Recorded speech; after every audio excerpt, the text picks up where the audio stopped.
বালু ভর্তি এতগুলা ট্রাক কিসের জন্য? দেশে দেশে কি যুদ্ধ অবস্থা বিরাজ করছে নাকি? আমার কিসের জন্য, কি নিরাপত্তা? তারা এত কোন দিন তো নিরাপত্তা দেয়নি। হঠাৎ করে আমাদের কর্মসূচি আসলে মাঝে মাঝে তাদের নিরাপত্তার ইয়েটা আসে, মাথায় আসে, আর তখন সব বন্ধ করে রেখে দেয়। এটা কোন ধরনের নিরাপত্তা? হুমকি তারা।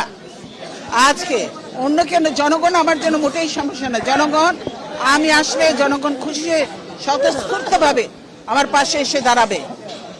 আজকে ভয় তাদের উপরে, তারাই আমার ক্ষতি করতে পারে, আর অন্য কেউ নয়। আমি শুদ্ধ অবরুদ্ধ নই, আজকে গোটা দেশটাই অবরুদ্ধ হয়ে পড়েছে। এই সরকার ক্ষমতায় থাকার জন্য আজকে দেশকে বিচ্ছিন্ন করে দিয়েছে।